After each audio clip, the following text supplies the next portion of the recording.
Bonjour, je ne sais pas ce que tu traverses en ce moment, mais je voudrais t'encourager.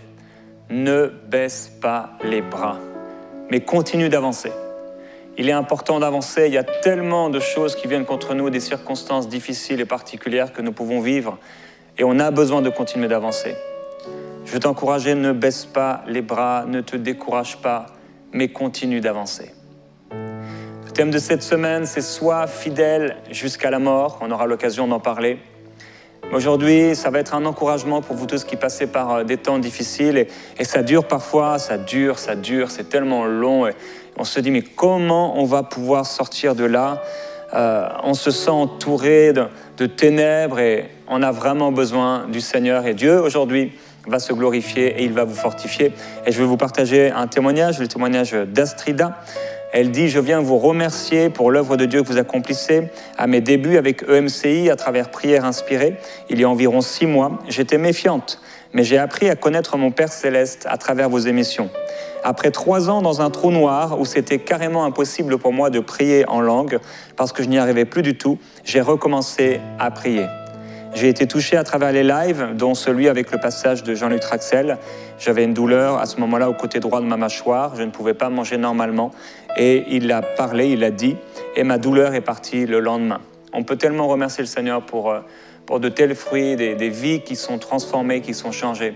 Et en préparant cette émission, le Seigneur m'a encouragé à vous poser la question par rapport à ce que je vous ai partagé dernièrement. L'importance de prier chaque matin. Vous savez, c'est pas parce qu'on vit rien de spécial dans notre maison, là je parle de la maison vraiment, notre appartement, notre maison, c'est pas parce qu'on vit rien de très fort ou de spécial ou waouh, il n'y a pas des clowns qui viennent pour nous faire rire, il y a un spectacle qui se passe dans la maison et pourtant on retourne chaque jour à la maison pour y dormir, normalement, et je l'espère. Et de la même façon, c'est pas parce qu'on ne vit pas quelque chose de spécial ou de très très fort, il n'y a pas une descente d'une horde d'anges ou du Seigneur Jésus lui-même qu'on doit arrêter de prier et d'aller dans notre maison de prière, dans notre lieu de prière. Alors j'ai une question pour vous et c'est ce que le Seigneur mettait dans mon cœur. Est-ce que vous avez ce matin prié comme je vous ai encouragé de le faire ? C'est peut-être votre temps de prière inspirée, mais je veux aussi vous encourager, au-delà même de cette émission, soit à continuer dans la prière après l'émission, soit peut-être à vous lever plus tôt. Je ne sais pas à quelle heure vous écoutez cette émission, si c'est maintenant là, à 6h30 ou c'est plutôt le midi ou le soir. Mais en tout cas, je vous encourage à nouveau. Ayez votre temps d'intimité avec le Seigneur Jésus-Christ, jour après jour. Et vous savez, une des premières choses peut-être que la chair fait lorsqu'elle est attaquée, lorsqu'elle n'est pas bien, lorsqu'on ne se sent pas bien, eh bien, on va délaisser la prière parce qu'on sent que c'est dur, le ciel a l'air d'être fermé, on se demande est-ce que même Dieu a un problème avec moi, mais qu'est-ce qui ne va pas dans ma vie, qu'est-ce que j'ai mal fait? Et on est dans la confusion, mais c'est justement le moment, même si on ne sent rien, même si tu ne sens rien, même si tu as l'impression que cette vie de prière ne t'amène à rien, continue et persévère dans la prière parce que Dieu honore la fidélité dans notre intimité avec lui et dans notre recherche de sa présence. Oui, le soleil de justice va se lever. Et même si la nuit est longue, même si ça dure longtemps, le soleil de justice se lèvera dans ta vie et tu vas être rafraîchi spirituellement. Tu seras rafraîchi, tu seras restauré, tu seras libéré et tu te réjouiras de voir la main du Seigneur en manifestation dans ta vie et le Seigneur sera glorifié. Alors, la foi, c'est ce qui nous fait avancer. Même au milieu de la tempête, au sein même de l'obscurité, on doit continuer de faire ce qu'on faisait auparavant quand tout allait bien. On doit continuer à prier, on doit continuer à méditer, on doit continuer à aimer les gens, on doit continuer à servir. C'est tellement dur parfois, mais on doit continuer à le faire. Quand rien ne va, on aurait envie d'arrêter, mais il faut continuer d'avancer. Quand rien ne va, c'est tellement dur et quelqu'un dit « Mais Jérémie, tu ne sais pas par quoi je passe. » C'est vrai, je ne sais pas par quoi tu passes, mais je sais une chose, c'est que Dieu nous a appelés à la persévérance et à la fidélité. Et si nous sommes fidèles, la gloire du Seigneur se manifestera. le fait de s'arrêter alors que ce n'est pas le temps de s'arrêter, mais c'est le temps de persévérer et de continuer à avancer. Si on continue à avancer, le Seigneur se glorifiera. Dieu se glorifiera. Alors, vous sentez peut-être une espèce de pieuvre qui essaie de vous ramener en arrière, ces tentacules qui viennent sur vous. Vous avez l'impression de marcher contre le vent, peut-être face au vent, d'être en pente, en train de gravir une montagne qui vous paraît infranchissable, comme si vous étiez retenu par des milliers de mains. Vous vous sentez dans la pénombre, dans le brouillard, et ça dure depuis longtemps, trop longtemps à vos yeux. Je vais vous dire une chose aujourd'hui, courage, persévère, continue à t'accrocher au Seigneur dans la foi et l'espérance d'un jour meilleur parce que ce jour viendra. Oui, ce jour viendra. Et dans Hébreux chapitre 11, c'est un chapitre qui nous encourage en tant que croyants à la foi. Il est écrit, s'ils avaient eu la nostalgie de celle qu'ils avaient quittée, ils auraient eu le temps d'y retourner. Hébreux 11 nous montre des hommes de foi qui ont continué d'avancer malgré les difficultés. Ils ont continué d'avancer même si c'était dur. Et j'imagine, vous vous souvenez quand Abraham a dû offrir son fils Isaac. Mais quelle difficulté! Qu'est-ce qu'il a fait? Le matin, il se levait tôt et il a été avec son fils. Et il a gravi cette montagne avec son fils. Ça devait être tellement dur. Mais il l'a fait. Et je t'encourage à persévérer et à continuer. Alors il est écrit dans Hébreux chapitre 11 et au verset 13, « C'est dans la foi qu'ils sont tous morts, sans avoir reçu les biens promis. Mais ils les ont vus et ils les ont salués de loin. Et ils ont reconnu qu'ils étaient étrangers et voyageurs sur la terre. Cela montre qu'ils cherchent une patrie. Ceux qui parlent ainsi montrent qu'ils cherchent une patrie. Et dans ce que nous pouvons vivre aujourd'hui, dans les difficultés présentes, il y a quelque chose en nous. Il y a quelque chose dans notre cœur qui cherche une patrie. Nous savons qu'il y a quelque chose de plus grand, il y a une dimension supérieure. Il y a quelque chose à vivre dans la prière, dans la présence de Dieu. Et il est écrit, s'ils avaient eu la nostalgie de celle qu'ils avaient quittée, ils auraient eu le temps d'y retourner. Et dernièrement, Dieu m'a encouragé à parler avec vous de ce besoin de persévérer par rapport à cette pression qui veut ramener en arrière. Je crois qu'il y a même des personnes qui m'écoutent maintenant et vous luttez avec l'immoralité sexuelle au niveau des relations contre nature. Et vous savez de quoi je parle. Et vous luttez avec cela, mais ne retourne pas en arrière. C'est le moment d'avancer et pas d'aller en arrière. Tu dois avancer, tu dois persévérer, tu dois continuer d'avancer parce que le Seigneur est avec toi. Mais en réalité, il désire une meilleure patrie, c'est ce qu'il est écrit. C'est-à-dire la patrie céleste. C'est pourquoi Dieu n'a pas honte d'être appelé leur Dieu, car il leur a préparé une cité. C'est par la foi qu'Abraham a offert Isaac lorsqu'il a été mis à l'épreuve. Il a offert son fils unique en sacrifice, bien qu'il ait reçu les promesses. Dieu lui avait dit, c'est par ta descendance, c'est par Isaac que ta descendance te sera assurée. Et il a offert ce qu'il avait de plus précieux. Si ce sacrifice est difficile, offre-le quand même à Dieu, car Dieu te rétribuera. Il se lèvera le dernier. Oui, il sera encore fidèle.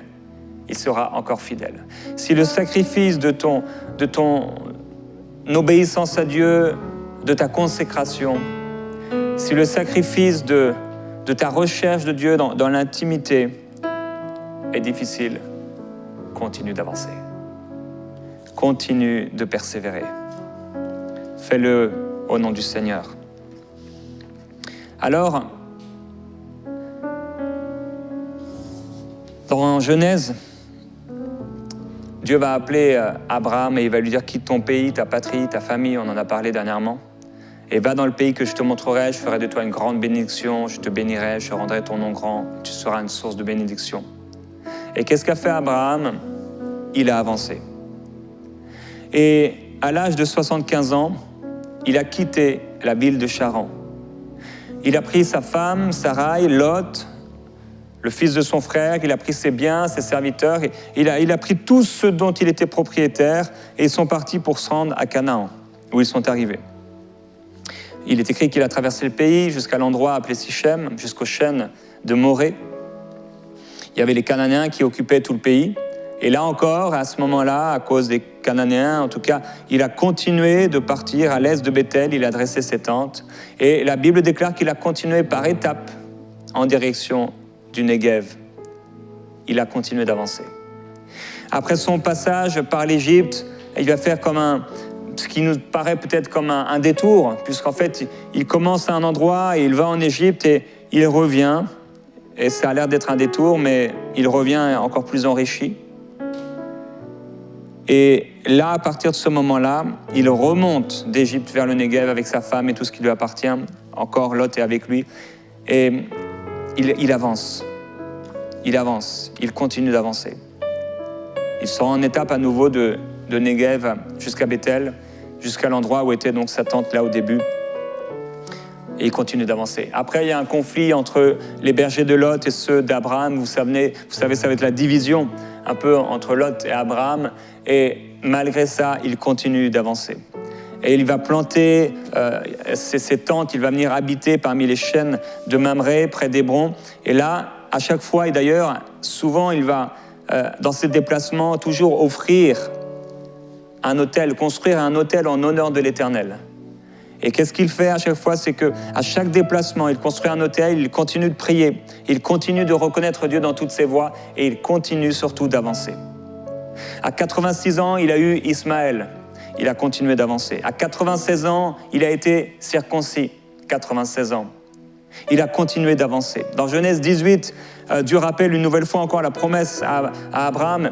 Puis il est écrit que l'Éternel s'en alla lorsqu'il eut fini de parler à Abraham et Abraham retourna chez lui. Et Abraham a continué d'avancer. Dans ses difficultés, il a continué d'avancer. Dans Genèse chapitre 20, Abraham est parti de là pour la région du Negev. Il s'est installé entre la ville de Kadès et Shur et fit un séjour à Guérar. Et là, il va avoir des difficultés, mais qu'est-ce qu'il va faire? Il va continuer d'avancer. Encore et encore, il a continué d'avancer. À 100 ans, il a eu Isaac. Et qu'est-ce qu'il a fait? Il a continué d'avancer. Dans Genèse au chapitre 21, il a planté des tamaris à Beersheba. Et là, il a fait encore appel au nom de l'Éternel. Il a séjourné longtemps parmi les Philistins. Et il a continué d'avancer. Et dans Genèse 22, le passage dont on a parlé, Dieu va mettre à l'épreuve Abraham. Et qu'est-ce qu'il va faire? Il va partir tôt le matin, avançant encore, pour offrir Isaac. Ce que le Saint-Esprit veut te dire aujourd'hui, c'est que tout comme Abraham, qui a été de lieu en lieu, un peu comme un nomade, entre guillemets, dans cette vie, un voyageur, un passager, eux, ils ont vu, ils ont salué de loin les promesses de Dieu, même s'ils les ont, pour certains, en partie vécues. Mais nous sommes ces fils et ces filles qui pouvons vivre aujourd'hui ce que Dieu nous a promis. On n'a plus besoin de saluer de loin ce que Dieu nous a promis, on peut y entrer. Et tout comme Abraham qui a continué d'avancer, parfois parce qu'il y avait des ennemis et il devait fuir, parfois peut-être la jalousie, il devait continuer d'avancer, c'est ce qui s'est passé à Isaac plus tard. Par jalousie, il a dû fuir. Et ensuite, on a bouché les puits qui étaient là par jalousie et il continuait d'avancer. Il creuse un autre puits et on vient encore le boucher et il continue d'avancer. Et là, il creuse un puits et il dit « Oh, voilà, Dieu m'a béni. Là, on va pouvoir trouver de la paix. » Et il trouve la paix pendant un temps et puis il doit repartir à nouveau. Il continue d'avancer. Mon frère, ma sœur, continue d'avancer. Continue d'avancer. Ne baisse pas les bras, ne te décourage pas, mais persévère et continue d'avancer. Une grande vision implique de grands sacrifices. Une grande vision implique de grands sacrifices. Et notre vision à nous, en tant qu'enfants de Dieu sur la terre, c'est de pouvoir accomplir sa vision et sa volonté pour notre vie. Et Dieu le fait à travers des êtres faibles, sans puissance, à travers ce que nous sommes. Lot était de la même nature que nous. Il était fait d'une même chair, mais il pria. Et Abraham, à chaque fois qu'il passait une étape, il faisait là un autel pour l'Éternel. Et il y a peu de chapitres finalement sur notre Père dans la foi, Abraham, dont même le Seigneur Jésus fait référence, et toute la Bible fait référence à cet Abraham. Et quand on regarde sa vie, c'est que c'était un homme qui mettait Dieu en premier, qui obéissait au Seigneur. Et même si, finalement, quand on regarde sa vie, il n'y a rien d'extraordinaire, la chose la plus extraordinaire, certainement, ce serait le sacrifice. Ça, c'était waouh. Mais la bénédiction du Seigneur, c'est cette rivière qui coule, petit à petit, jour après jour, jour après jour.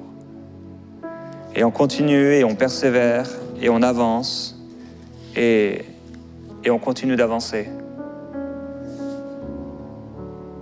Dernièrement, vous le savez, on a créé des documentaires, en tout cas un premier avec cette émission Inside.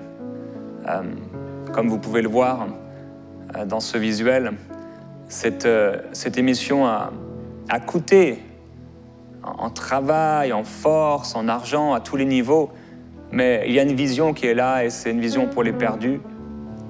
C'est une vision pour apporter l'Évangile de façon particulière, différente, à travers des témoignages qui touchent et qui impactent les gens.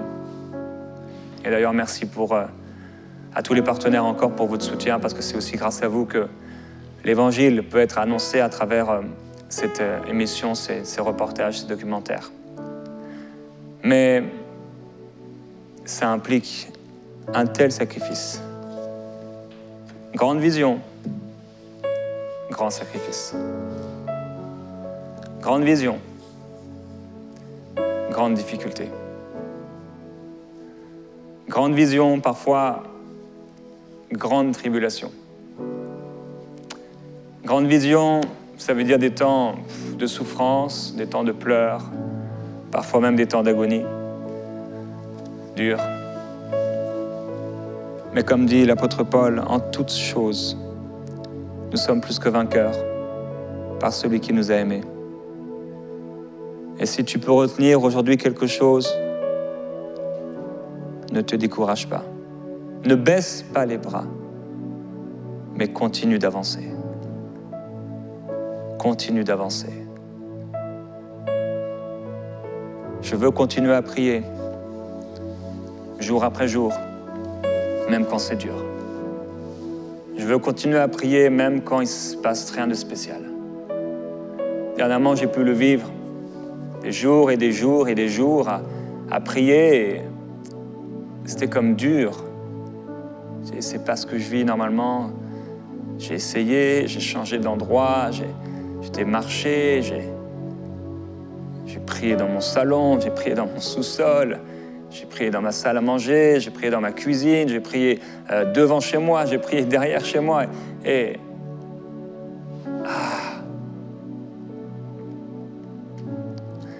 quand c'est dur, c'est sûr qu'on doit chercher, demander au Seigneur, sonde mon cœur, est-ce qu'il y a quelque chose qui ne va pas? Mais parfois, vous savez, tout va bien. C'est juste qu'on doit persévérer. Persévérer. Et aujourd'hui, je vais t'encourager à offrir un autel à Dieu. Un autel de louange, un autel d'adoration, un autel de consécration, où tu t'offres encore au Seigneur. Père, nous voulons aujourd'hui venir devant toi. Tu nous encourages par ton esprit et tu nous dis, ne te décourage pas. Ne baisse pas les bras, mais continue d'avancer. Et je prie pour tous ceux qui passent par des temps difficiles, pour tous ceux qui... il n'y a plus de vie dans la prière, ils ont l'impression que le ciel est fermé, ils se sont découragés, certains même qui ne prient plus, parce qu'ils ont été découragés, ils se disent « Ah, ça... » Les chrétiens, même certains qui sont arrivés jusque-là, qui ont été déçus de la prière, déçus de l'Église, déçus des chrétiens, déçus d'eux-mêmes. Et comme il est plus facile de juger les autres, ils ont beaucoup jugé les autres. Et peut-être pas assez sondé leur cœur. Et je prie pour eux, Père. Je prie pour un rafraîchissement spirituel. Je prie qu'ils continuent d'avancer dans ce que tu leur as demandé de faire. Je prie, Père Céleste, que la vision que tu leur as donnée, ils puissent la garder dans leur cœur. Comme tu as donné la vision à Abraham, une grande vision, une vision énorme, qui était plus grande que lui. Et Père, nous voulons garder, protéger la vision, protéger ce que tu nous as donné. Dis-le au Seigneur par rapport à la vision que tu as reçue. Seigneur, tu m'as appelé à faire ceci. Dis-le, exprime-toi. Et dis au Seigneur, tu m'as appelé à faire ceci, tu m'as appelé à faire cela. Et je veux continuer. Seigneur, je veux reprendre le flambeau. Je ne veux pas m'arrêter. Je veux le faire, Seigneur. Je veux le faire. Persévérer, continuer d'avancer. Je veux le faire. Saint-Esprit, je refuse de m'arrêter. Je refuse le découragement. Je refuse de m'apitoyer. Je refuse la confusion. Je refuse les mensonges qui veulent m'assaillir, les pensées de découragement qui veulent m'assaillir. Au nom de Jésus-Christ, le Fils de Dieu, je continue d'avancer, espérant contre toute espérance. Il n'y avait aucune espérance. Mais ton serviteur a continué d'avancer. Et je veux continuer d'avancer, Père, espérant contre toute espérance. Il n'y avait rien dans sa vie pour dire que tu allais le faire. Tout était contraire. Et il a continué d'espérer. Il a continué de croire. Il a continué de t'offrir un autel d'adoration. Et Père, nous voulons t'adorer aujourd'hui. Mon frère, ma sœur, même si c'est dur, adore le Seigneur. Même si c'est dur, glorifie-le. Même si c'est dur, encore, lève tes mains vers lui. Et dis-lui, me voici, Jésus. Je t'aime, Seigneur. Je t'aime, tu es tout pour moi. Je t'aime, Seigneur, tu es fort, fort dans le combat. Je t'aime, tu es rempli d'amour. Je t'aime, tu es persévérant et je veux persévérer comme toi. Jésus-Christ.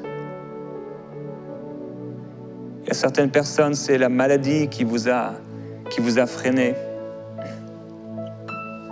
Et le Seigneur étend maintenant sa main sur vous pour vous guérir et pour vous libérer complètement, pour vous restaurer. Soyez guéris au nom de Jésus-Christ maintenant de cette maladie, de ces souffrances. Elles sont inutiles, alors soyez-en guéris au nom du Seigneur Jésus-Christ, afin que vous puissiez servir le Seigneur avec persévérance, avec fidélité, comme l'apôtre Paul, malgré les coups, les tribulations, qui dira « Le Seigneur m'a délivré de la gueule des lions ». Qu'il en soit ainsi, Père, dans leur vie. Nous t'adorons, Jésus-Christ. Et nous voulons revenir chaque matin à cet autel de prière, cet autel d'adoration. Nous voulons t'offrir chaque matin notre reconnaissance et nos louanges.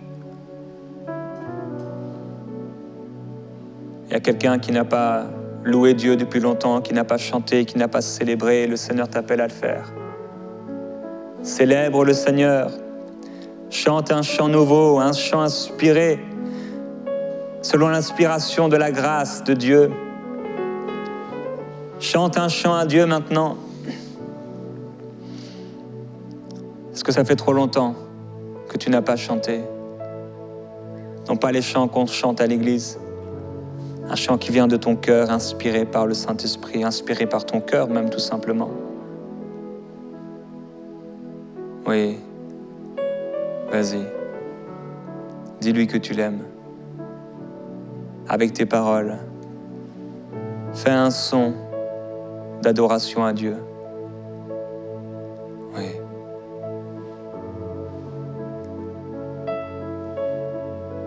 Oui, adore-le. Dis-lui, je t'aime, Jésus. Ajoute une mélodie à tes paroles. Et chante-le. Car la parole déclare, ne vous enivrez pas de vin, c'est de la débauche, mais soyez au contraire remplis de l'esprit. Entretenez-vous par des psaumes, des hymnes et des cantiques spirituels, chantant et célébrant le Seigneur de tout votre cœur. Chante pour le Seigneur maintenant. Oui, Seigneur Jésus. Chante pour lui. Je veux te laisser célébrer le Seigneur, chanter un cantique spirituel, un chant d'inspiration dans la présence de Dieu. Chante pour le Seigneur. Oui. Avec tes mots.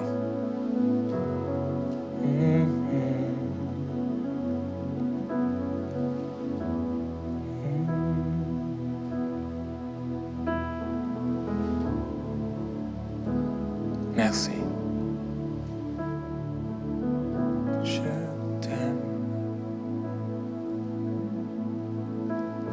Je t'aime. Je t'aime. Je t'aime, Jésus. Avec tes simples mots. Je t'aime. Je t'aime. Quand tu ajoutes une mélodie à ces paroles, ça crée quelque chose. Tu t'élargis, tu ouvres ton cœur, tu t'ouvres à la présence de Dieu et c'est important. Jésus, Jésus, Jésus. Et ça peut commencer doucement. Et tu te laisses aller dans l'adoration, dans la louange, tes yeux se fixent sur lui et ça peut prendre un peu de temps. Et à la fin, tu cries au Seigneur en adoration. Et pendant que tu l'adores, l'onction, la présence de Dieu descend. C'est merveilleux. Père, et tu peux le déclarer après moi, aujourd'hui, je prends la décision de continuer d'avancer. Je déclare, au nom du Seigneur Jésus-Christ, qui est mon Maître et le Seigneur de ma vie, je refuse le découragement. Je refuse de baisser les bras. Mais je continue d'avancer avec la force que Dieu me donne. Car la force de Dieu est suffisante. Il m'a donné tout ce qui contribue à la vie et à la piété. Et j'ai l'assurance que rien ne pourra me séparer de son amour. C'est pourquoi j'avance et je persévère au nom du Seigneur Jésus-Christ. Merci Père. On se retrouve demain, frères et sœurs, dans Prière inspirée.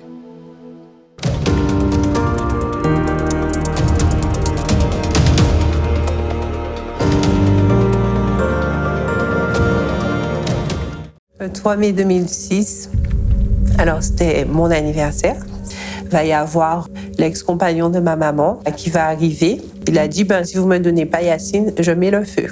Il a envoyé un cocktail Molotov sur notre véranda.